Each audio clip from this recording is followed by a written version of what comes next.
Il viaggio prosegue verso sud, quindi nel Basso Salento, e mi trovo nel piccolo comune di Tricase, che ha questo borgo medievale davvero magnifico, e Tricase starebbe per 3 casali che componevano questo territorio. I casali sono praticamente degli insediamenti aperti, quindi non fortificati, avevano al massimo una torre a difendere questo territorio, come questa torre alle mie spalle, a cui è stato agganciato poi tra il 400 e il 500 il palazzo dei signori, dei feudatari della zona, all'altra torre, andando così a costituire una residenza di fatto sia fortificata ma anche ingentilita, nobiliare. Si vede lo stemma di un gallo qua e là per Tricase.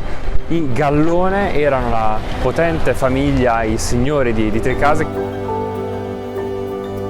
e le chiese rappresentano degli edifici davvero monumentali, sembrano chiese quasi da capitale per la loro mole. Questi insediamenti erano appunto aperti, cioè senza mura difensive rispetto alle fortezze, perché dipendeva dal periodo che si viveva. Se era periodo di pace, appunto, non servivano bastioni a difendere il territorio, e la minaccia veniva sempre da est, dai turchi, anche se bisogna fare attenzione a non confondere i turchi con gli attuali abitanti della penisola anatolica, perché per turchi si intendeva gli arabi in genere, quindi popoli del Medio Oriente ma anche del Nord Africa. Intanto sto salendo sul sagrato di questa magnifica chiesa che ha come rosone e solo che coperto delle sagome a forma di lira, però si vedono anche dalla sala interna.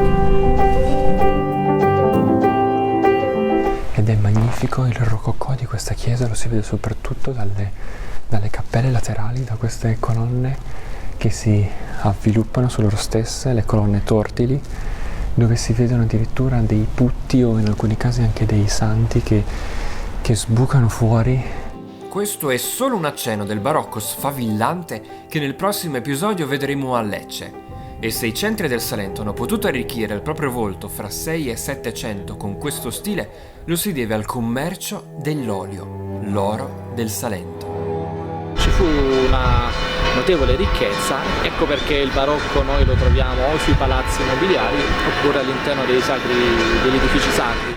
Sto camminando sul vuoto, mi trovo a Presicce e ci sono tantissimi frantoi ipogei qua. I feudatari davano la possibilità di lavorare l'olio sottoterra, e in questi ambienti lugubri e appunto sotterranei il frantoiano passava tanti mesi. Una storia che ci costringe a scendere sottoterra, nei frantoi ipogei, dove per secoli avveniva la produzione del liquido pregiato. Quindi qui sotto chi ci sarebbe stato? Ci sarebbe stato il frantoiano e la bestia, giusto? L'animale. In media abbiamo 5 persone per ogni frantoio ipogeo che lavoravano a ritmo continuo in alcuni periodi dell'anno, soprattutto nel pieno inverno. Ovviamente questi sono degli ambienti ipogei necessari per ragioni tecniche per la produzione dell'olio, in quanto sapete l'olio con pochi gradi tende a solidificare, e quindi era necessario ottenere una temperatura costante e calda durante la stagione invernale. Questi ambienti ipogei garantivano proprio queste condizioni. E stavano tanti mesi chiusi qua sotto i frantoiani? Solitamente dal periodo tardo autunnale fino al periodo pasquale. Il prestigio della vendita dell'olio si scontrava con la vita truce dei trappitai, come venivano chiamati i frantoiani. In questo luogo cosa veniva?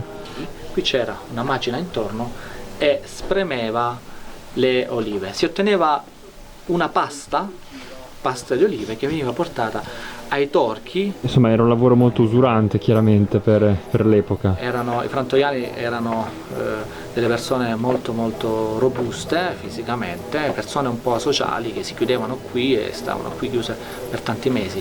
Ai frantoiani sono legati alcuni acciacchi, come per esempio quella della cecità. Il paradosso dei frantoiani, privati della luce per illuminare l'Europa. È un borgo che oltre ad avere questa particolarità storica è anche davvero gradevole. Mi trovo ad Ugento, sempre nel Basso Salento, in una città che era importantissima, anzi era la città più importante della Magna Grecia durante l'età messapica, ovvero dei Messapi, questa popolazione che veniva da est, dall'Illiria. Un centro culturale che ha prodotto nei secoli opere raccolte nella chiara esposizione del Museo Diocesano, dove in particolare si nota anche come l'epoca barocca in realtà porti avanti ancora degli esempi di arte bizantina, pittorica, e c'è poi una magnifica cattedrale con di nuovo il barocco salentino. E il barocco si riconosce sempre dalle colonne? Così come nei palazzi dai balconi e dai portali, il barocco nelle chiese si annida in modo particolare sugli altari, colonne nello specifico, e sui portali. Quindi in questo caso che dettagli notare dell'altare? Le colonne, quindi a un terzo dell'altezza l'innesto della colonna spirale, mentre la parte bassa c'è una corona, e sempre comunque con dei motivi decorativi molto molto fitti. La ricchezza barocca di Ugento l'ho ritrovata anche a tavola, nel castello della città, dove la cucina di un giovane chef trasforma la materia in opere d'arte gastronomiche.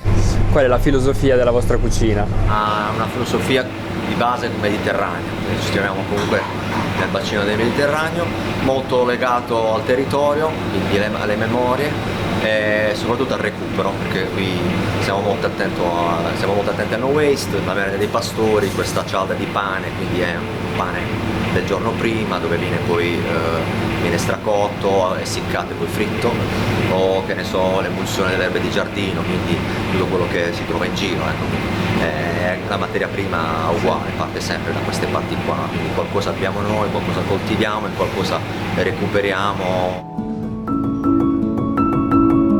Dal cetriolo, qua locale vostro, Sì, e Umarazzo. Umarazzo, esatto, alla vacca podolica, ai prodotti della vacca podolica, la focaccia o il di maialino pane. nero, quindi la bombetta, che è il maialino quello calabrese, che se comunque è un maiale sempre autoctono della zona, quindi Basilicata e Calabria e Puglia, creare di arricchire il nostro territorio, ecco, questo era il senso. Un Salento fuori stagione che continua a sorprendere. Qua in estate sarebbe pieno di turisti che si godrebbero la zona della marina di Ugento, e invece la spiaggia me la sto godendo, quella del Salento, in ottobre, nell'acqua che d'estate sarebbe cristallina e attrarrebbe tanti turisti. Qua invece fa emergere la sagoma di questa torre, come ce ne sono tante realtà lungo il litorale che sono state costruite dopo i fatti di Otranto. Siamo nella seconda metà del 400, quando gli arabi, i turchi, occuparono Otranto, e quindi si sentì l'esigenza di costruire queste torri per controllare il mare. Il piacere di visitare la Puglia con guanti e sciarpa, e in questo momento sto attraversando una città davvero bellissima, ovvero Specchia, che è su una collina. Oggi l'economia in realtà di questo territorio del Salento in realtà appoggia tutta quanta sul turismo prevalentemente, non ci sono grandissimi distretti industriali, sono piccoli artigiani però che soprattutto ultimamente stanno rivalutando la loro produzione di qualità, e che però è appunto legata sempre molto al turismo, ovvero tanto c'è un tramonto stupendo. Quindi il Salento oggi davvero ha riconvertito la propria industria da agricola fino a qualche decade fa a una filiera che appoggia appunto sul turismo, e ha molto da offrire però il Salento, che è poi lo scopo di questa stagione di Porta in Valigia, da offrire anche nelle aree interne e anche fuori stagione. È un Salento inedito, quello appunto dei borghi dell'entroterra. Un Salento intimo, silenzioso e saporito, che continuerò a raccontarvi abbagliato dalle pietre di Lecce e dalle scogliere di Leuca.